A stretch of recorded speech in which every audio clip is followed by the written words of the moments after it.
Hello and welcome to the Mindful Men podcast, a show helping men to open up about manhood. My name is Simon Rennie and my aim is to get men talking. From mental health to fatherhood and everything in between, Mindful Men creates a safe space for conversation. Now, before we get into this episode, I want to say a huge thank you for joining me. It means a world for you to join me and talk about men's issues. And if you love what you hear, please subscribe and share the episode with your mates. You can also join the conversation on Instagram and YouTube, and I'd love to connect with you there. But for now, sit back, relax, and let's get mindful. G'day guys, and welcome to another episode of the Mindful Men podcast. My name is Simon Rennie, and I'm the man behind Mindful Men. I'm really excited today. I've got Conrad Tracey from Victoria, Australia, and he's leading the Addiction Coaching Australia. G'day, Conrad. How are you? Hey, Simon. I'm really well. Very, very happy to be here. I've been really looking forward to meeting you. I've been chatting with you on the social, so it's good to put a face to the name. And I'm quite envious of your tan. It's the Queensland tan. Thank you for joining me. I know it's Sunday afternoon. Appreciate your time in a time where most people are relaxing, getting ready for the week. So it's great to have you on. So this is the Mindful Men podcast, and the whole purpose of the podcast is to open up a safe space for men to talk about things that are on their mind, or how they become who they are today. And I know you've got an addiction background, and that's what you're about with Addiction Coaching Australia. So for the listeners out there, I'd love to hear a bit about your story and how you maybe where you grew up, family, friends, what your interests are, and how you came to be where you are today. Absolutely. And I think, when I saw what you were doing, I was so drawn to it, because it's exactly what we need. And I wish, right, that when I was younger, 12 to 18, that I had more access to these type of resources. So really happy to kind of dig into it. And I guess the first important thing, and I've looked at this, and I know that it was hard for me. It was a challenge, right? And this is what we're talking about. It's how do we navigate life and do it with, connection to our heart, our body, and our mind, rather than connection to, aggression, shutting down, not communicating. So for me, I was born in Hong Kong, and my mother is British Australian. So she left Australia, went to Hong Kong, met my father. I came here when I was 5, and it was a big cultural shift. I went to a British primary school, so I spoke good English,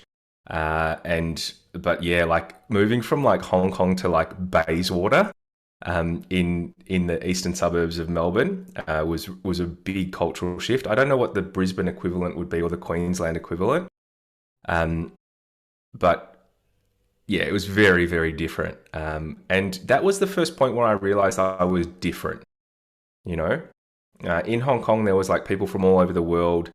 There was people, from every race and every culture, and we just kind of hung out and all got along. And when I got to Australia, I really felt that I felt different. I felt like I was not part of. So it took me took me a while to kind of acclimatize. And look, I've spoken about this, and I guess it's a really important part of my story. Unfortunately, I went to live in Bayswater there, and I was there for about a year. It was always going to be temporary for us. We were looking at buying a house somewhere else, and I think a few people cottoned onto that. And unfortunately, there was some people there that didn't have the best intentions. And for me, I was the victim of a very, very severe sexual assault during my time there, and it just kind of added insult to injury for me, right? I was new country, finding my feet. Yeah, I did make some friends. My parents were struggling as well. They're what's going on? How do we make it all work? That kind of happened. And I think it was so full on for me that I couldn't compute it. I didn't understand what had happened. So I just kind of repressed it in my memory. And, if you talk to people that knew me, they would say I changed. Right. So I went from a very, very happy, vicarious, buoyant kind of young kid to someone who was very, very, very shut down, very scared, very angry, and I just didn't know which way was up. And I guess that was the start. So ended up in Blackburn, which was a cool thing. Had heaps of friends.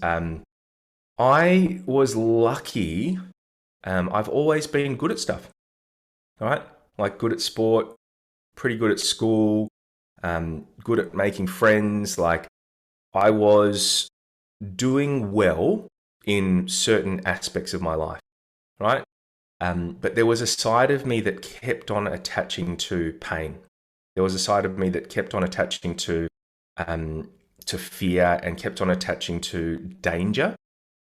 So I kind of started really early in primary school and doing well on one trajectory or one pathway and hanging around with people that I shouldn't have been all the other time, right? It's like I was compelled or drawn to it.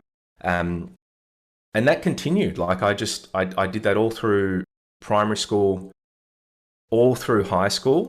And the things that kept me out of trouble, were music, sport, very supportive family here. And I was doing okay, right? And then, unfortunately, some of the things that happened around that time, even they derailed me further. So like I said, on paper, looks good, but on the weekends, I was hanging around with people that were getting arrested, like going into juvenile, getting good behavior bonds, people turning 18 and then going to jail, and really just getting into it, And I saw some things around that age that really were hard, like, and I'm not talking about petty things. I'm talking about like, more sexual assault, murder, people dying, people killing themselves. It was fucking hectic. Like, excuse my French, for someone that was of my age. And that was my reality. So like everyone around me was like getting hurt, getting robbed, dying, going to jail, getting addicted to heroin. That was a real problem in Melbourne around that time. I managed to avoid it because I was like, no, I've got to go to like lacrosse training and go play drums and kick about with my healthy mates. Yeah, because I had two. And look, I continued through there, ended up going to, high school, did well, always struggled with relationships, particularly with men. And I've said this before, like I used to want to compete with them or fight them. Very aggressive, like pretty violent at times. Like that was my go-to on anything that I couldn't solve, is I would fight it out. Really struggled just to connect. So I had lots of friends that were women. And unfortunately, like, I destroyed all of those relationships as well because I would end up, turning those into sexual relationships. So at the end of it, I was just isolated. Don't have many friends left from that high school period, right? Because I alienated them all. And I didn't do it knowingly. I just did it because I didn't really know how to function. And I've thought about that a lot. I went to university, did a music degree, ended up doing a psychology degree. And when I was at uni, I was partying a lot, right? And I mentioned the sexual trauma because I think this was the key thing for me. It's like I could never figure out how to connect with myself. I never knew how I felt. I never knew which way was up. I didn't know who I was. And, I kind of discovered ecstasy early on. I mean, I smoked a bit of pot, but I never really liked it. I just thought it was a pretty shit drug. Ecstasy was great because I felt incredible, right? I felt connected to my heart. I felt like connected to people. I wanted to go and talk and be outgoing. And it really took me out of my shell. And I just did heaps of it. So like in between my two degrees, I was going out like Thursday night, and I wouldn't come home until, Sunday late or Monday morning. Yeah. It was like 4 days every weekend, just partying and partying and partying. And again, fell in with another crew of people who didn't have my best interests at heart, and again was leading a double life. The pills turned into speed, which turned into cocaine, which turned into methamphetamine. Mhm. Right, so really developed quite a deliberate and well-established drug addiction by the time I was probably 25. Wow. Right, and that went on for like 10 years, until I I had a successful career, right? I owned a couple of businesses. I ended up going to work for some great, really forward-thinking companies in property and startup. And I just couldn't manage my addiction and my life together. So, like, fast forward a fair bit, just because I'm conscious of time. When I really fell off my perch was about 2017, right? So managed to, kind of fake it, do the double life, get through everything, partying a lot, couple of degrees, heaps of damage behind me, like relationships, people. You meet anyone that knew me in like 1990s to 2010, and they won't speak highly of me, right?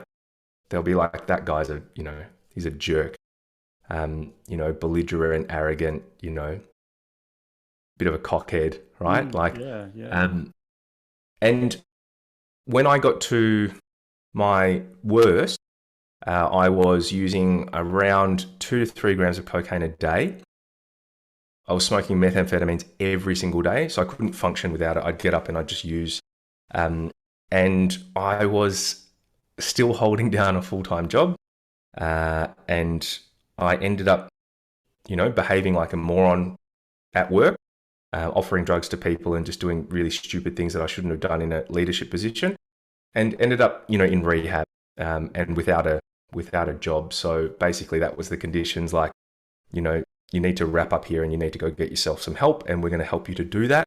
Went into rehab, thought I knew everything, like sitting there just like, who are you to tell me what to do?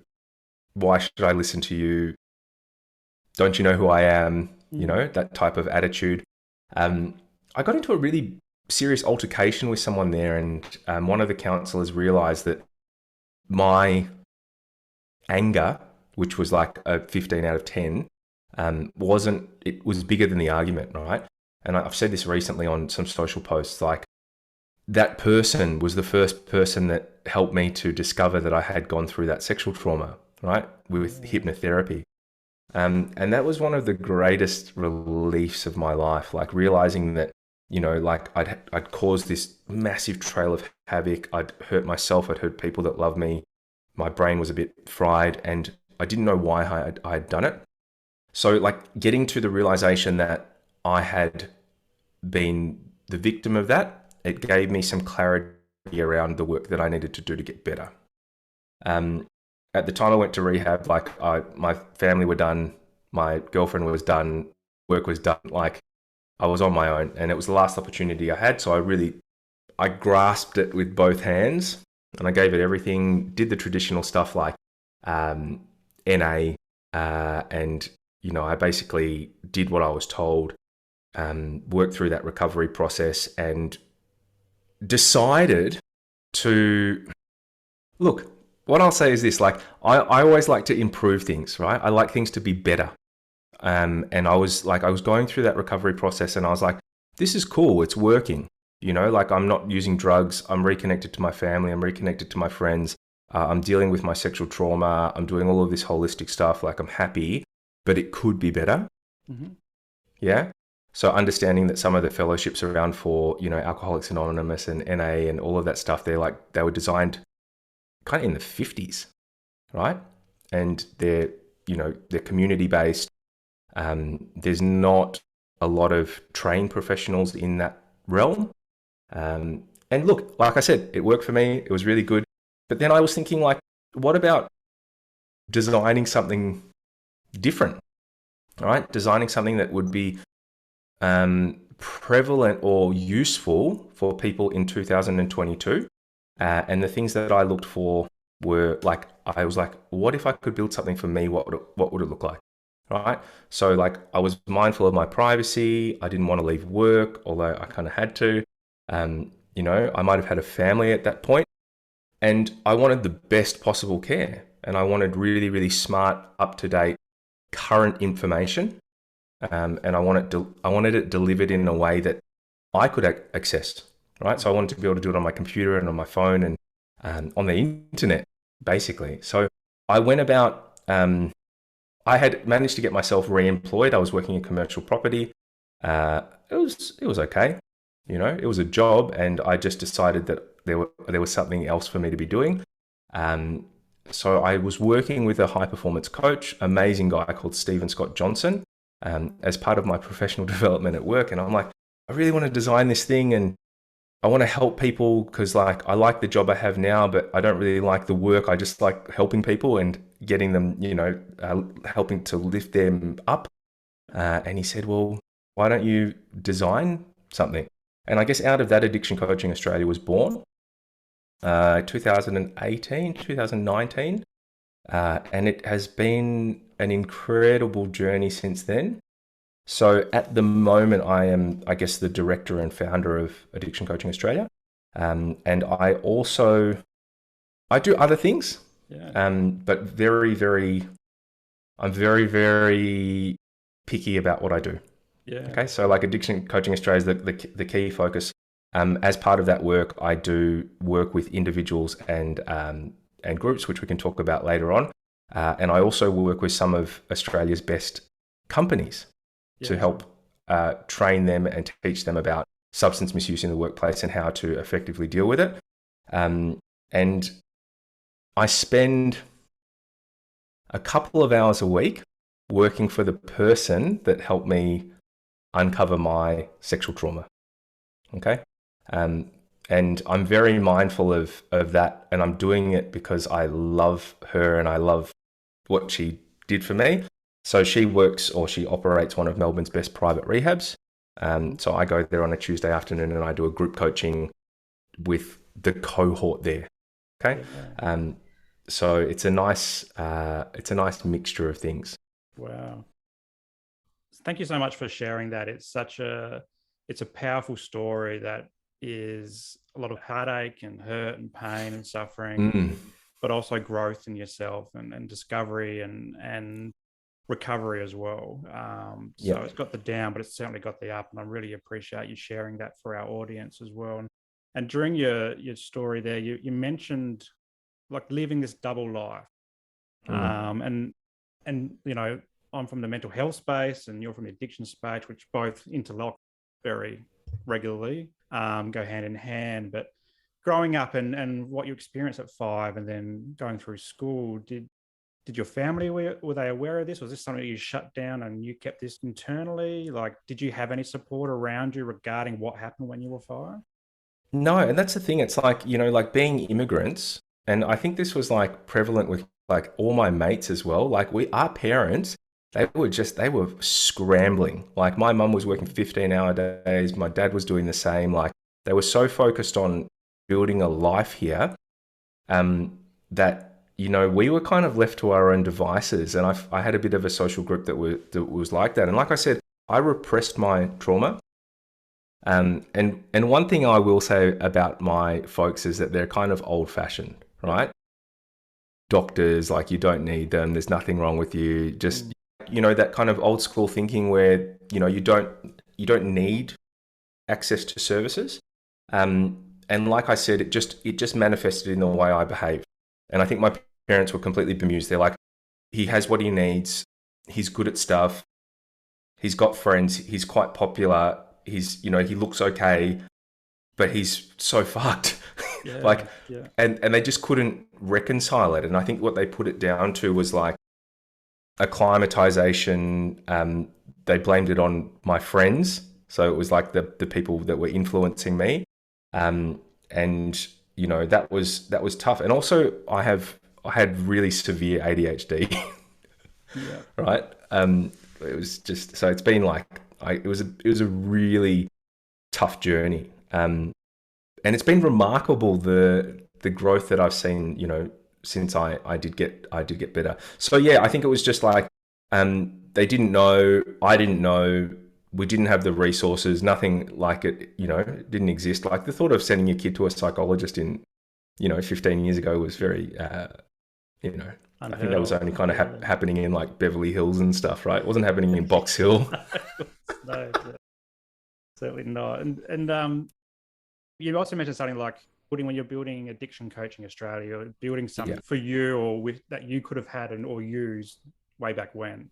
And that's something I also holds dear to my heart when I'm telling my story and we're doing Mindful Men. And it was very similar story. Like I bottled it all up for 20 years. Mm, I only had recent discussions with my folks about what I've been going through. They had no idea really. Well, yeah. if they did, they haven't told me.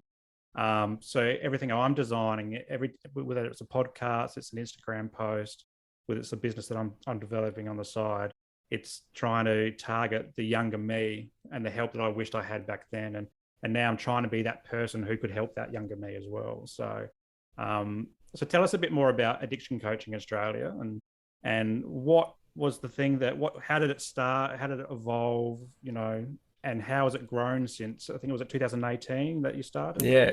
Yeah. It's been pretty crazy. Like the thing that was the most powerful for me, like in my recovery journey, was my relationship with my sponsor. Incredible man. Like I owe him, you know, a lot. Although I did the work, so I do give myself credit for that. That daily connection, having someone that believed in me, was like there for me, didn't judge me. I've told this man things that I've never told another person in Yeah. the world, you know, and I trust him wholeheartedly. So that was the core of it for me. I was like, how can I be that person for others, right? So the first program I designed was the Delta Path. And it's called the Delta Path because the Delta brainwave is my favorite brainwave. It's about deep rest and regeneration. I also like the shape of it. It kind of goes up, which is what we want to do, right? I want to get on that trajectory. So I designed that and started coaching men and women. I work with all people, right? And that's another thing. I'm really big on like inclusivity and, you know, like creating safe places for people to get well, regardless of how they identify. So the Delta Path was one-on-one coaching. So I work with people for 8 weeks. We do behavioral change. I spend a lot of time with them. I talk to them every single day, accountabilities, and you really develop a relationship, right? And this is something that you'll never do with a psychologist or a psychiatrist. They've got such firm boundaries around things. And maybe I should have firmer ones, but I do what I do and I love it. And then at the same time, so during the 8 weeks you're working with me, you're also seeing a hypnotherapist, a nutritionist, a mindful movement specialist. So it was like everything that I did in my recovery packaged into this amazing 8 week program. And I think, you know, like I've put a bunch of people through it and they've all done pretty well, right? There's a couple that kind of didn't do it for the right reasons or whatever and didn't really do the work, but the ones that have done the work are really, really thriving. And I have a group of those people now that I spend a lot of time with. Like I went camping last weekend to Walhalla and 5 of those guys came with me. So it's like they've gone through that program and then they go into a group that of all the people that have completed it. Okay. Yeah. And then like that was going well, but I was like, I can only do a certain amount of people every year. And I'll be honest with you, it's not accessible for everyone in terms of cost. Okay. It's expensive. I think it's really, really great value, but it's a lot of money. Yeah. And I was like thinking, well, how do I help more people and how do I make what I do more accessible to people who may not be able to afford that level of care? Understanding that I'm a private service, I'm not Medicare or, you know, private health or anything like that. So I built a group coaching program, which we're into the 3rd cohort of that now, and that runs every 8 weeks. So we do that online, and I cap it at around 10 people per cohort. We've got 2 coaches in there, so myself and Coach Lily. And people that come into that, they get a complete curriculum of video guides, worksheets. There's a private Facebook group, and we do 2 meetings a week. So Wednesday night knowledge session, and then a Sunday night debrief where people get to hang out and talk about what has happened and what's coming up. So they're the kind of 2 things I'm doing along with the corporate work. And I guess the next step for us is to take that group coaching model outside of Australia. So I've certainly been talking to a few people in New Zealand and just people with the right time zones. And yeah, that's kind of, where we're at the moment. So it's gone from one-on-one coaching to, a higher level of one-on-one coaching, group coaching, online communities, and then after those programs, people are able to stay in the community ongoing for a long period of time. And for me, there's another cool thing I'm doing as well, which I always forget about, which is super cool. It's called Impulse Addiction.ai. So I am building a AI-based application to help people break the cycle of addiction. So basically, it's a digital therapeutics company. I'm doing that with a co-founder in Sydney, and our MVP is about 3 weeks away from test, which is great. And it's a relapse prevention tool. So it's something that people can engage with every day to help them to make better choices around behavior and addictions. So yeah, there's a lot going on. It is. You mentioned corporate world as well. What's some of the stuff you do with corporate? So look, I have to be mindful of names, but at the moment, I'm just about to do some work for one of Australia's leading property companies. So a development company, and they have a new charter around. I guess it's like a B Corp status, right? So the things that they need to do about the way their building operates, the way their training operates, the way their procedures operate, the way their banking operates, to make sure that they're doing things in a very forward-thinking and ethical way. And a big part of that is providing training around mental health to their staff and their team members. So I'm doing a series of online videos educating people about substance misuse. And that will go into a library, which will be available to everybody that works there. And that's really, really great because you get to go in and help. And I also do, I guess, crisis work. So some of the people that I work with are working in really big roles. And they have a lot of responsibility and a lot of people depending on them.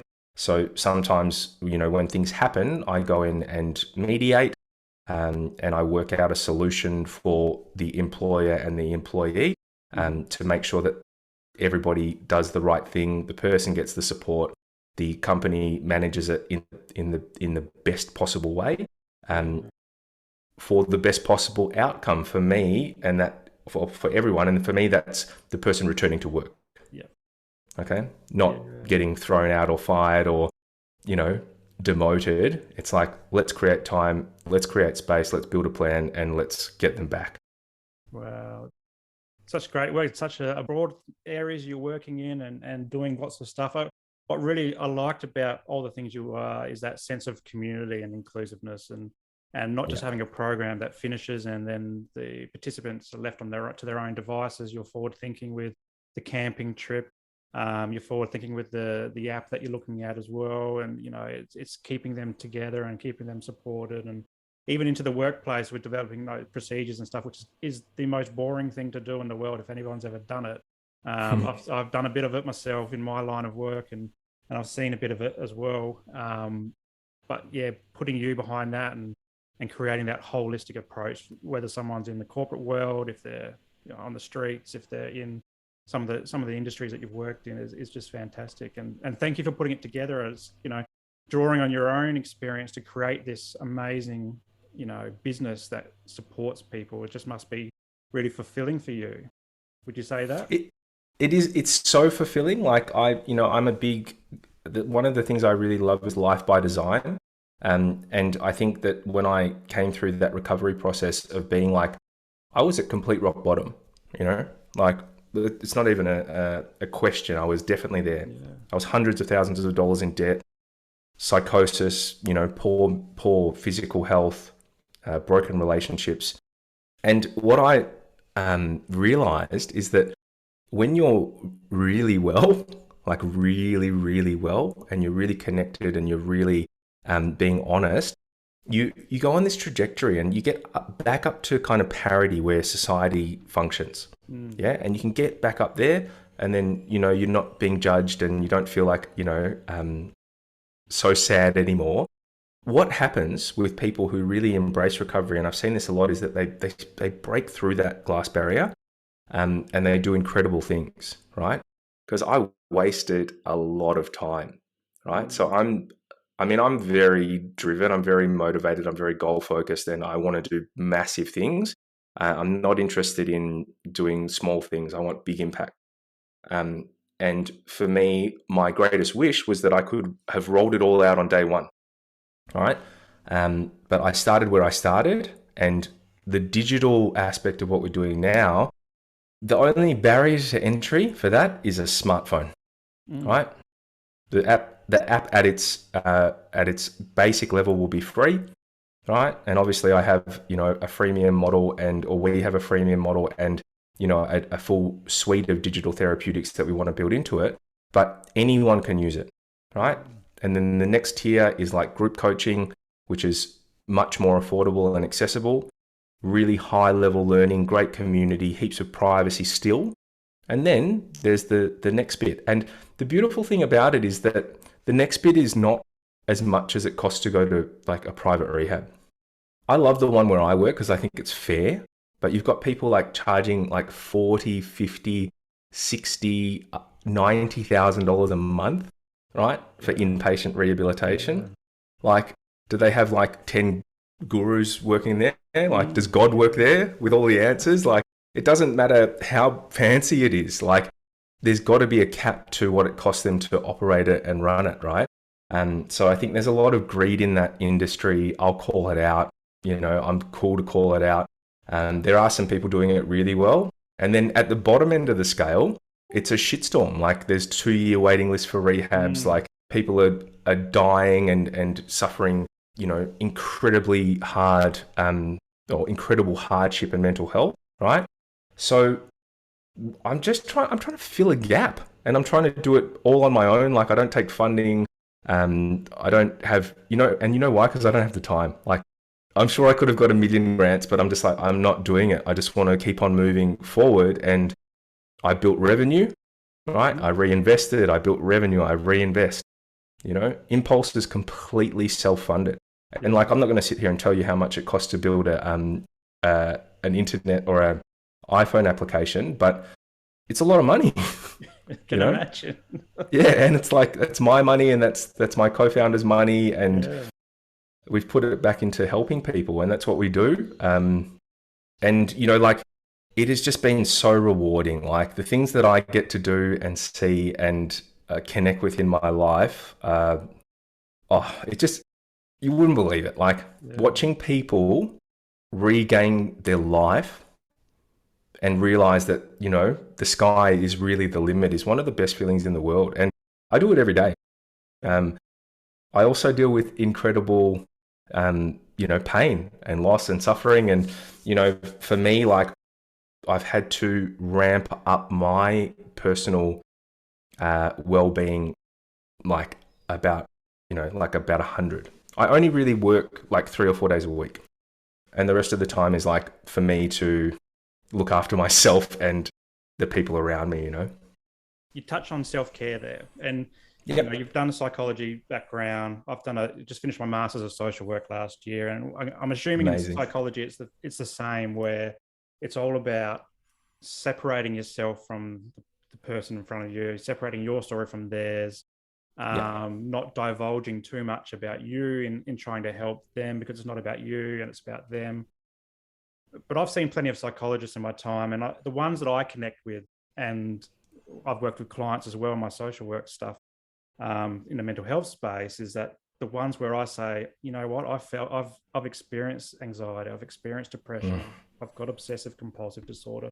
And for yourself, do you share that your journey with your clients and say, look, I've sat in your shoes and I've had addiction, and I can only assume if you do that, it just creates a better bond with the client and more trust, and you can go deeper into things. Has that been your experience? Yeah, totally. And it's like it's an analogy. Like I play drums, right? And I'm obsessed with it and I love it. And when I go to get a drum lesson, I don't go and find the best person that knows everything about the theory of drums, right? I go and I find the best drummer in Australia or in the world, and I go, hey, let's have a lesson, right? I need your experience, I need your wisdom, I need your guidance. And guidance is the key thing. I don't give advice to people. Yeah. And I give guidance on it. And the thing that I think people are attracted to is that they want to know that you know what it feels like. Yep. Right. And it's not just words. So like when somebody says to me, like I went on a meth bender and I did this and I acted like this and my wife found out and, I know what that feels like. Right. I've done that thing and I've had to sit down and have that hard conversation and I've had the relationship breakdown and I've suffered all of the ramifications, right? And I don't say to a person, well, when that happened to me, I did this, so you must do that, right? Which I see a lot of in NA, and it really pisses me off, right? And there's so much ego in that. What I do is I say, hey, this happened to me, and this was the approach that I took. What can you take from that? And if you've got any questions, and like I'll tell you now, the people that work and do my program, they also work with GPs, they work with psychologists, psychiatrists. Like we're pulling in every piece of knowledge and resource that we can, right? And I'm the first person to say if I don't have the answers, I send them to the person that does. And they absolutely connect with it, right? Because without that, it's just pens and papers and words and books, Yeah. And what about so you mentioned drums.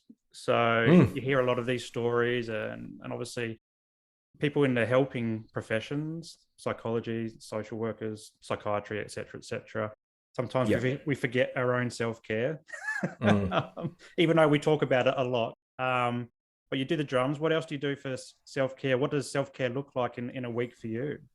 Yeah, so one of the things I'm very, very obsessed with is planning and routine. And I do this thing called planning your week from the inside out, right? So the first, I build it like a cross, okay? So like appointments go in between like in Wednesday lunchtime, and then they go up to the top of Wednesday, down to the bottom of Wednesday, and then I start filling out 11 till 3 on other days if I have to, right? And I have very dedicated days for doing certain things. So like Tuesday, Wednesday, client facing, Mondays, admin. And look, there's, they're focus days and rest days, and it's very, very well planned. Yeah. And it's more than getting organized. Like this is high level stuff that I've done with, incredible coaches and incredible people that are very, very successful. Because I'm constantly on that learning journey. Right, I still have a coach. I'm dialed into some of the most amazing resources in terms of people all over the world.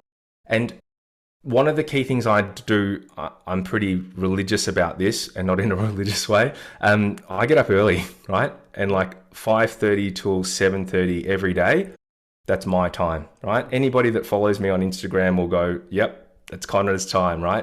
That's the meditation, the reading, the exercise, making coffee. And I don't just make coffee, like I'm really into it. I've got like the AeroPress and I grind my beans. And, one of the deepest passions for me in terms of self-care is my music, right? Because creativity is where the gold happens. That's where the thinking occurs. That's where the connection to the heart occurs. And that's my release. I can really be myself on a stage. And I love and cherish that, right? Exercise. I used to be like really into hardcore exercise, like, doing CrossFit and Tough Mudder and all of that stuff. And I don't connect with it. I'm not that hyper masculine type of guy. And I can't do it, right? I'm pretty strong, like I can deadlift and do all of that stuff, but it's just not for me. So like for me now, running is the thing that it's an incredible passion, all right? So I mean, this week I did 24 Ks on yesterday, 10 on Wednesday and 6 on Monday. So I'm training for the Great Ocean Road Marathon on the 15th of May. Meditation every single day, learning every single day. Like these are non-negotiables. Running, drumming, and then I have a day a week, right? And look, I know like sometimes I tell people like this and they're like, oh, you're part-timer, blah, blah, blah. You know, like I work so much, right? But what I've managed to do is I've kind of cleared like 9 till 4 one day a week, and that's my time. Okay. And I do whatever I want to do in it. Typically what I will do is I'll go get some Reiki, I'll get a massage, I'll go into the outdoors, right? So connecting with nature, connecting with water, and trying to connect with people as well to have conversations that aren't always me listening and guiding. Sometimes I need to talk to people. I have an amazing psychologist at Bloke Psychology in Cheltenham. Incredible guy. So yeah, it's like health, nutrition, hydration, learning, meditation, exercise, creativity, time and space, right? And also like holistic well-being. I'm you know, I've done it all, like traditional Chinese medicine, body work. Like I went to a flotation tank yesterday. That was cool. You know? Cool. I haven't done that yet. It's on my wish list. Yeah, you could say I'm like obsessed. I'm obsessed with like well-being. Yeah. Have you been like this for a long time, or is this a relatively new thing for you? Or it started in my recovery, right? So I used to put myself last all the time, working like incredibly long hours, running 2 companies, taking a lot of drugs, like not looking after my mental, physical health. You know, I had like $20,000 worth of damage to my teeth by the time I was, you know, finished with my methamphetamine addiction. And I learnt about self-care and recovery, right? And now it is there's not a higher priority in my life, right, than looking after me, because I can't pour from an empty cup. And what I try and do is share that with everyone, is that you've got to get, you know, you've got to charge up before you can do anything. So yeah, it's like, it's been a gradual process and it's been an exploration. And I have tried lots of things, and I've very, very comfortable now with my well-being routine. I should actually talk about it. yeah, You've prompted me. do it. Let's hear it. That's the next video. Do it. And I love how you use this word exploration with self-care and wellness. And you know, you think about blokes culture in Australia, and for me growing up, I grew up in the northern suburbs of Adelaide, pretty rough, working class style area. And self-care was footy on the weekend, or you know, basketball, cricket, athletics. It was sport. There was no such thing as, you wouldn't think about yoga or going for a massage. Guys wouldn't think about going for a massage. Guys wouldn't do anything. Pretty much you're going to the footy club, you're getting on a piss on the weekend, or whatever you're doing. That's self-care. But as I've grown older, you know, and I hit burnout in 2020, and I've told the story a few times where I got into men's yoga and Pilates because my body was sore and my mind was racing. I need everything to slow down and to become more flexible. And that's not something I would have ever done 10, 20 years ago. But as I get older, I'm open to more things. And I think it's great to hear your story of wellness, because it just promotes to guys that we don't have to be this cookie cutter version of masculinity. It's not, if I can't play footy anymore because my hamstrings will just ping just like that. I can do running. Like similar to you, I go to the gym and I get bored very quickly because I don't connect with it. I can lift the heavy stuff, but it just doesn't connect with me, and I get bored. So great to hear your diversity of your wellness, and I'm looking forward to that next video you do on wellness on your Instagram. So it'll be good. And like a big part of my role is almost giving people permission to make a different choice. So choices around their addictive behavior, choices around their relationships, and choices around their comfort zone. Like I said, I went floating yesterday, and I did take one of my my participants, and he's like, I never would have done this. And I'm like, did you love it? And he's like, I loved it. I asked him what he thought about it, and he loved it, and it's like, and I mean, if you look, I'll be just mindful of privacy. Like, it's the same thing. It's that trajectory. It's like when you go through life, you tick boxes and you follow pathways, right? And what I see, like, I was talking to someone actually this morning, right? And I'm sitting across from this person who is like incredibly intelligent, incredibly creative, really soft, really connected, but completely disconnected, right? And works in a trade, and I'm not sure how he got there. And like, if you looked at him, you'd be like, yeah, that guy's like an architect, or, like a graphic designer or something like. So it's like, I meet so many people that have followed a pathway, but it's not their pathway. And then they get into this dissonance. Like, I've done everything. I bought the investment property. I got married. I did the job that was going to provide, and I went to the school that I was supposed to. And why do I feel so desperately unhappy? And why am I hiding from my life? It looks so great. And then you get to the crux of it, and sometimes it's like, well, I didn't actually want to do any of that stuff. I wanted to be an Egyptologist, or I wanted to be a musician, or I wanted to be something else. And it's like, we have to start giving permission to people to do what they want to do in their hearts, right? And I think everything will get slightly better. Yeah. So I'm just trying to take people by the hand and show them what's out there. Yeah. Now, we've had a rough few years. We've had COVID, the bushfires as well, up in New South Wales, or pretty much everywhere, with the floods recently up our way, and into New South Wales, starting to come out of COVID, coming out of lockdowns and all this type of thing. And have you noticed the impact of COVID or these natural disasters in the addiction world, or what kind of trends are you seeing over the last couple years in the work that you do? Two things I'll point out. The first one is like capacity. So like, if I use the word inundated, I wouldn't be using a strong enough word. Understanding that I have relationships with rehabilitation centers and my work, and like, people are really, really struggling. There's been some interesting, statistics around alcohol increase and drug use through COVID. But what I can tell you from being on the ground is that it's rampant, and people leaned on it because they didn't know what to do. And they leaned on it because it was sold to them so aggressively during COVID, which is disgraceful, right? So, if you're out there and you're responsible for that, then, have a think about it.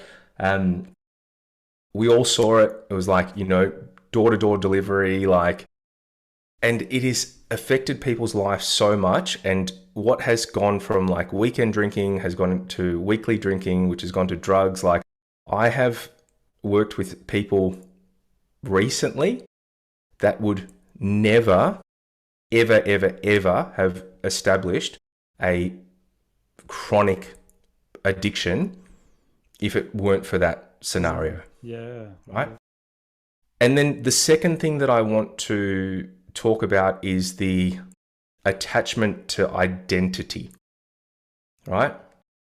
And, one of the best pieces of guidance I ever got was to keep my identity small and not, think of myself as one thing, right? I'm a musician. I help people. I'm a creator. I'm a lots of things.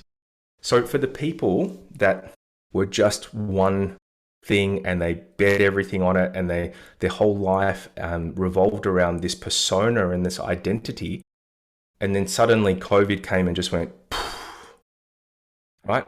Oh, you're a cafe owner? Not anymore, right? Or you do this, or and it, like, I'm not singling people out. I'm just saying that some people were so severely affected by it that their whole identity was just wiped out. Yeah. Okay. Like, people who were like, I saw this a lot in like finance as well, right? So guys that were just like their thing was like getting on the phones and making deals and, you know, ringing the bell, and all of a sudden they couldn't do that. They were just sitting at home. And they're like, well, what goes on now? And that has really derailed a lot of people. So it's the isolation, the access to drugs and alcohol, and also the identity kind of crises that have occurred around it. So it's been a massive problem. And the good news around that is that if people can come and get the care they need quickly, they can get back to a base level. Yeah. Okay. So it's like, if you're smashing drugs or smashing alcohol because of you started in COVID, we could probably help you today, right? And get you back to a base level of health and happiness quickly. Yeah. Yeah. Yeah. Because you haven't been doing it for 15 years.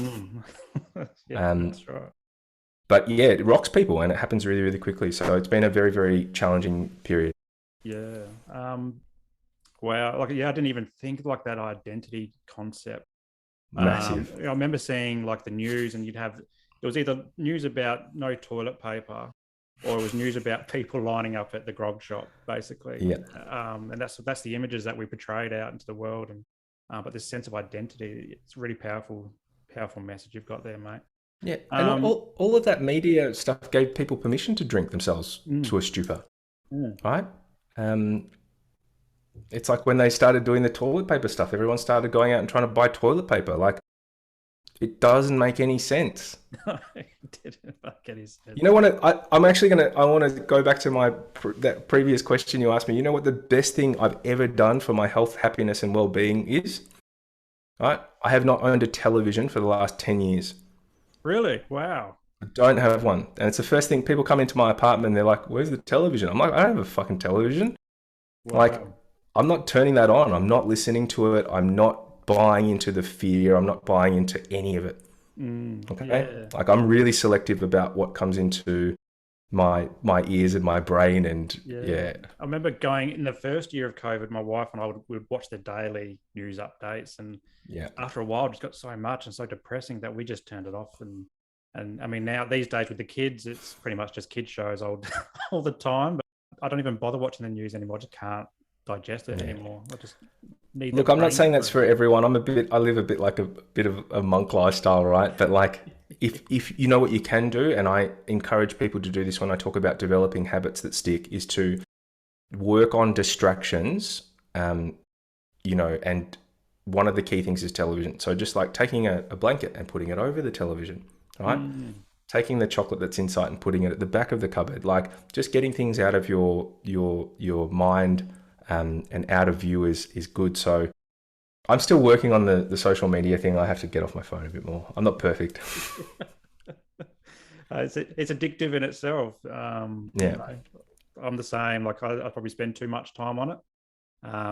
But also I'm doing it with a purpose. I'm finding I'm doing it to help other boys and men to open up, and women as well to open up as well. Now, drawing on your experience, your lived experience and your professional experience, do you have any advice on how someone could approach a conversation about addiction? So it might be with somebody, their family or friend, who might be noticing some things.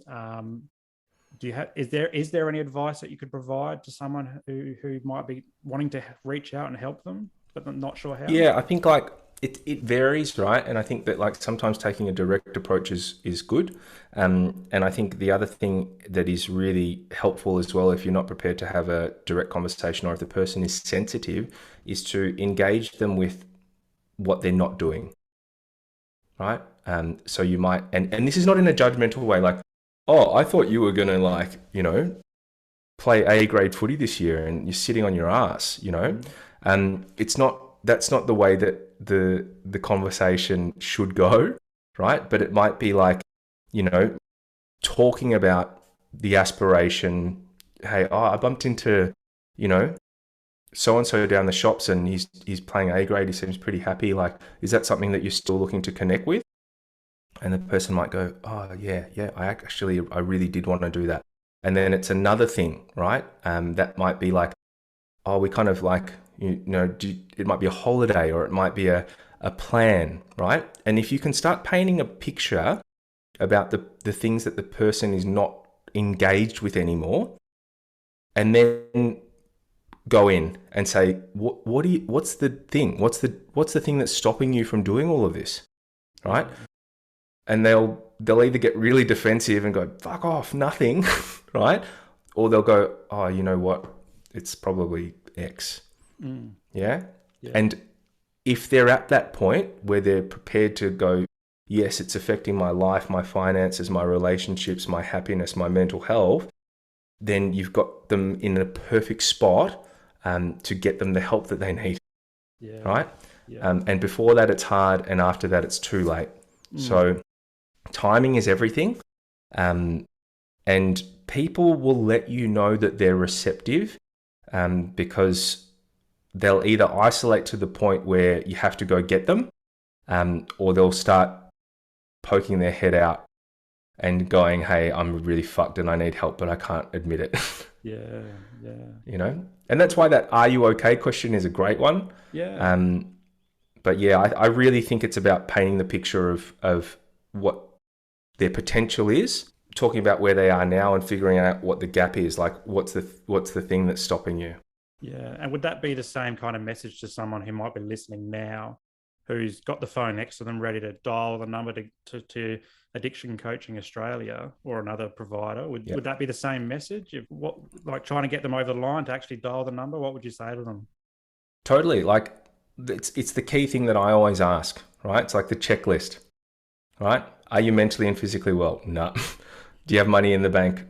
No, but I earn, 100 grand a year, but I'm broke. And how are your relationships? Oh, I've got a beautiful wife and 2 young kids, but they don't talk to me at the moment. How's your relationship with yourself? And if all of those are crosses, then they really need to get some help. And what I want to say to people is that I think it's brave, right? Like, it's the bravest thing you'll ever do in your life is to actually put up your hand and go, I'm fucked, I need some help. And I'm willing to do whatever it takes to get me, moving towards a life worth living, right? It is very, very hard to do because there is stigma. Yeah. Like even, and this is crazy. Like I work with a lot of people who work in trades. Yeah. Okay. So they're either they're either on the ground doing the stuff, or they're project managing it, or they're owning the companies that are having people do the work. But there's this culture there where everyone talks about drugs and everyone's doing drugs. But sometimes when people go to get the help they need, they're ostracized for, being better than, or, it's crazy. So you can be judged. Perception of family is a massive one. What's my grandmother going to think? What's my mum going to think? What is, my boss going to think?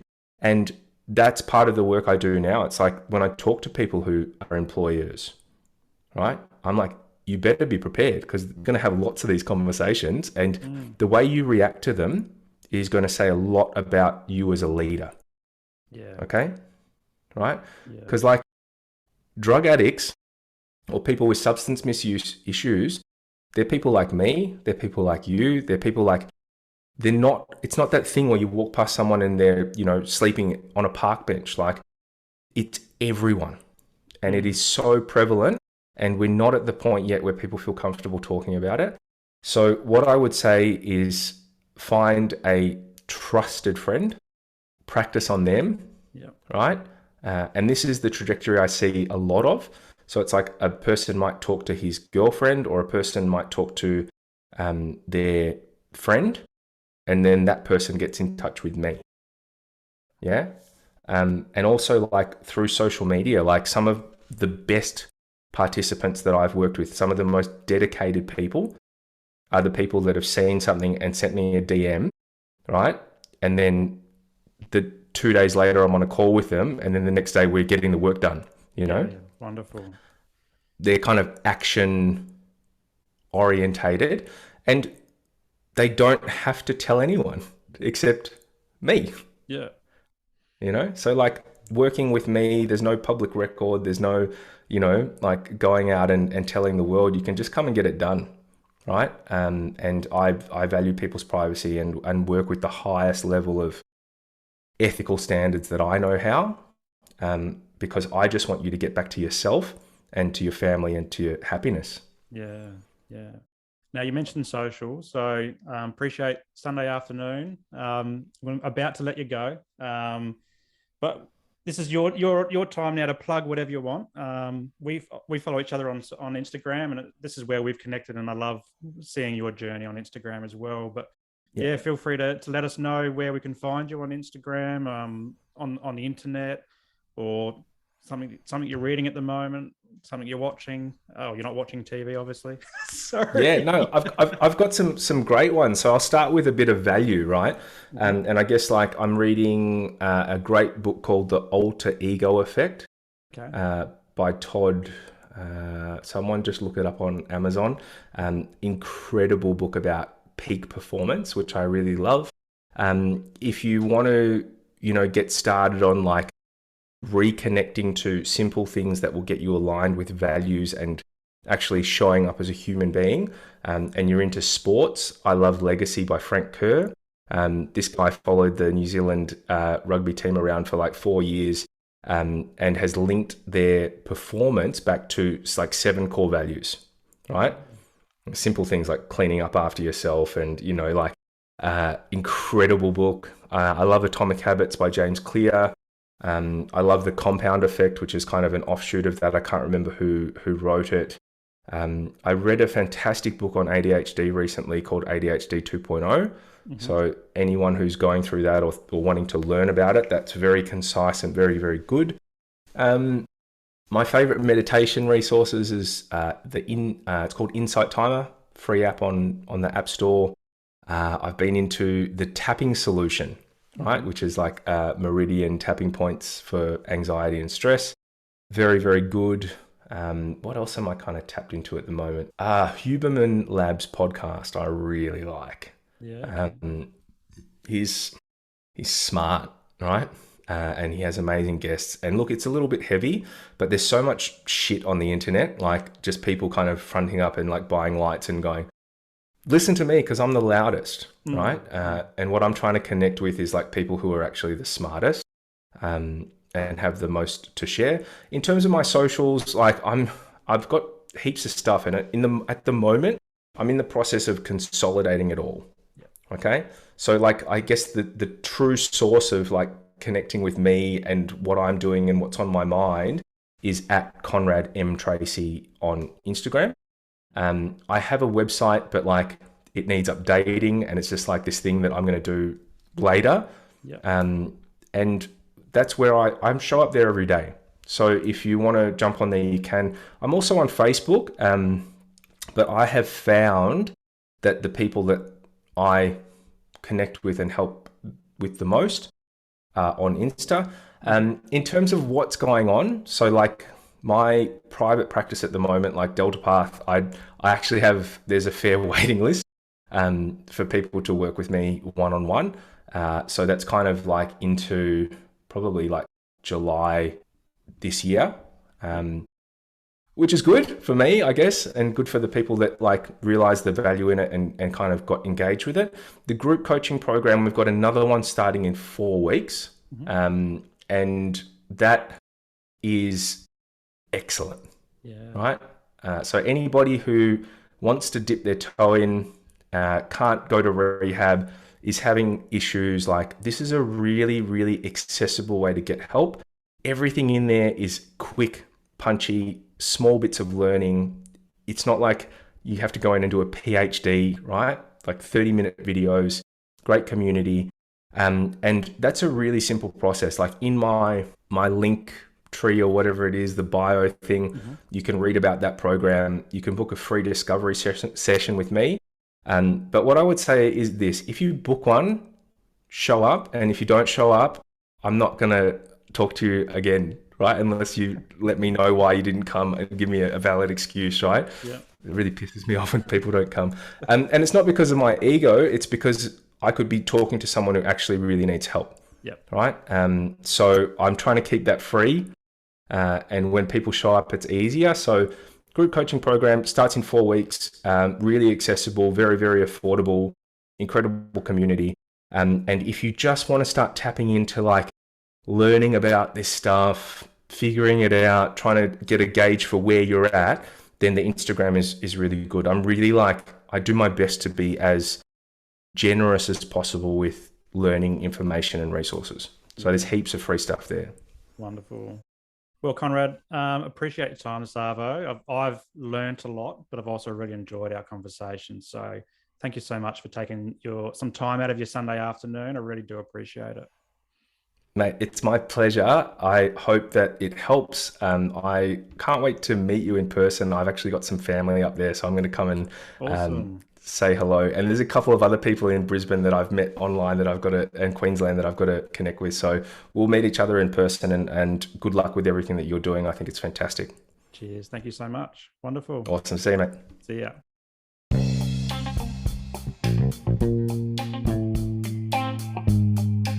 Well, that's a wrap for today's episode, and I hope you got some value from it. If anything triggered your mental health today, please reach out to your support networks. Also, if you loved what you heard, be sure to subscribe to the show and share it with your mates. For more from Mindful Men, you can check us out on Instagram and YouTube, and I'll throw the links to these pages in the show notes below. But until next time, stay mindful.